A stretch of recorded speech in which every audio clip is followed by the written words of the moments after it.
Yeah. When it rains, it pours, guys. I was already planning on letting you guys know. Sorry, not really going to do a normal video this week. Made a lot of progress on repairing the Ranger. It's still not quite done, so not ready to do a full video. Top that off by working 13 and a half hour days all week this week. There's just not enough time in the day to get it all done. Come on, Chubby, let's go in the house. Then I get a message from my wife while I'm at work, and she says the toilet's leaking. Well, we've had trouble with this toilet. It's kind of a crappy toilet since we moved here, but I've been hoping that it at least lasts a little longer. It definitely decided to break on the most inopportune of weeks. Rolling along in the combine. Yeah, harvest time on the farm. Ain't much resting, but there's plenty of overtime. It's basically only been connected by one side for a while now. The back was a little wibble wobbly, and she started to leak today. Looking inside, that tank is already cracked. It's old, corroded, crusty. The bolts are all rusty, so it's just time to remove it, guys. Time for a replacement. So first off, got the hose undone. Now, got to take out the one bolt that's holding it to the floor. My wife used a small cup and a rag to try to get most of the liquids out of the bottom. So then we'll team up and carry it out back. Got what's left of that rusty singular screw holding it in pulled out. People are probably thinking, oh, you are disgusting. That toilet is so gross. Clean it. We have, guys. It's stained. It's been stained since we moved here. If you look at my old videos about buying this house, you will see we had all kinds of plumbing issues. We had broken pipes that we repaired when we moved in order to live here. The shower didn't work. I replaced all that stuff. It has been a process. But then once I started working, it was hard to make the time to do some of the additional kind of cosmetic-y repairs. They worked, so we tried to make them last as long as they would. Got that picked up and off there. And I used to do demos, bathrooms, kitchens, ripping them out for remodels and stuff. My preferred method, straddle and grab here on each side, pick up and pull out. At that point, I'll grab from back here, have somebody else grab from there, and we will carry it on outside. If you're in a super fancy house, you might want to pick it up, put a garbage bag over the bottom so no water comes out. My house ain't all that fancy, so we'll just risk it. Now the wife can turn that into a redneck flower pot. Wife's in here helping out. We're getting the old caulking cleaned up. We took out the tile. Unfortunately, 2 layers of tile came out. This project grew a little bit, guys. Wife didn't want to just replace the tiles around the toilet. She wanted to change all the tiles to match the laundry room, which I installed in another video when we first moved in here. So we're going to continue those gray peeling sticks into the bathroom. So we ripped up all this flooring, and once I get that done, then I realized we don't have a toilet flange. So that means another trip back to Home Depot, about a 45-minute drive each way, because this was installed improperly to begin with, and I want to install it properly. But what I'm dealing with right now is some of this flooring underneath here is kind of cut and peeled back and whatever, so I'm going to use some nails and try to stick that down, and so that we can tile over it and not have to worry about it coming up too easily.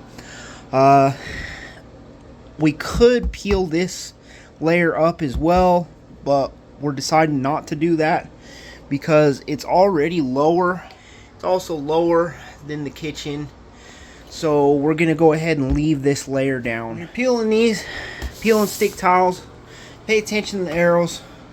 Me, I'm just doing them all that way. So I'll peel that off and then I'll flip it and put it in so that all the arrows are facing the same direction. Some people will do it this way, that way, this way, that way, every other tile. Do what you want for the kind of pattern that you're looking for, but this is what I'm doing, facing them all the same way because I'm easily confused and I don't want to forget which way I had it facing, and it's just not worth it to me. What I'm doing, guys, is I'm coming down that row, keeping it straight, using a straight edge, and then I went off this way. And so now all the middle of the room is done. Well, except for I got a couple here that would be still considered middle to me. Once I've got all those installed, then I will start cutting around things and installing the edges. Just like I did in the other room when I showed you guys how to do it. Doing pretty much the same process, just continued it into the bathroom. Slowly working around. Gonna do over where the toilet goes, and then I'll fill in the other edges because I'd like my toilet to work again. About the last tool I anticipated using for this job, but in order to install this toilet flange, it needs to push all the way down and sit level. And if you notice, one side of this pipe is a bit proud, the other side is down, so A, it wouldn't be level, and B, I wouldn't be able to push it down far enough.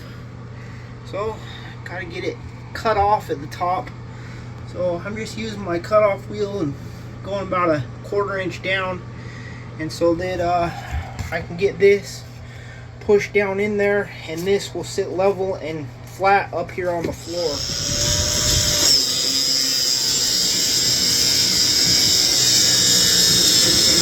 Not sure where that little piece went, but got it cut off. Now that I've cut that down a little bit, it's time to get rid of this iron pipe coming up, the valve, and the hose. So when I bought this place, most all of the house had iron pipes. I have converted most of it into PEX. My bathroom is right over there, and most of it, like I said, is PEX, except for that little bit up through the floor right there that's iron pipe. So we're going to cut out that iron pipe, change it to PEX over and up through the floor. I kind of had this project planned back when I was repairing all the pipes, and I knew there was no point in repiping to the toilet because I needed to replace the toilet eventually. Just didn't quite plan for it to be today. So wife, when she messaged me at work, she shut off this valve. I shut off a valve downstairs. So now most all the pressure should be out of this pipe, but I've got a towel here so that I can cut it off and won't get too much of a leak. We win. Got the tiles, they're going to be underneath the toilet done.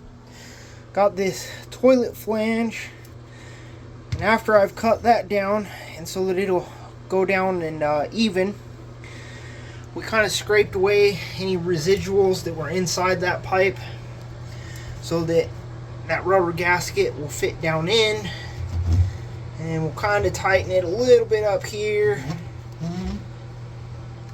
It's starting to get tight, and then we'll keep on pushing down, tightening, and get it lined up where we need it. Got that tightened down in there. I used my channel locks and stuck them across into opposite holes like that, and then used a hammer handle to tighten it, and got that right where I like it. So now we're going to use some deck screws and get them right down through these holes and tighten that thing down to the floor. False alarm, guys. Again, I'm not experienced with this. I do this channel to encourage you guys and tell you your God-given hands can take on these projects. You can do it too. And you're watching me struggle because I'm not experienced with it. I've never in my life done a toilet flange in a toilet and all the stuff that I'm doing. Never before. But I'm pushing through it. I'm persevering. And that's what I do this channel for, is to encourage you guys to use your hands, build, fix, create, persevere through projects, push through projects. Even if you're uncomfortable doing it, even if you doubt yourself, just believe in yourself. God made you capable. God made you intelligent. You can do it. I've been to Home Depot twice, getting pieces, getting parts. I assumed, hey, I've got deck screws at home. And I do. I've got several sizes of deck screws at home. But none big enough that the head doesn't just slide right through. So the deck screws that I have are worthless for this project. Back to Home Depot for the third time, and we've got some pleasantly plump screws with nice big heads, and I held them up to the flange that we've got, and they should work great. They're number 14 by 2 inch. Another 45-minute drive each way. Got some bigger screws that do not fit through the holes now, and I'm going to go ahead and drill pilot holes just so that I don't crack out the floorboards, and then we'll get those installed. I've seen that the wax ring can be pretty difficult to install and trouble prone, so I end up getting a rubber one. It's supposed to be an easier install for a DIY guy, so that's what we're going with. Got the toilet bowl on there, tightened up. Floor was not the most even, so it kind of's got a little bit of a wiggle, but nowhere near what it used to. Now we're going to install the tank. Had to put a little seal down there, and then you set that down on top and do your nuts from the bottom. Got the tank mounted on there. Now we got a couple more steps.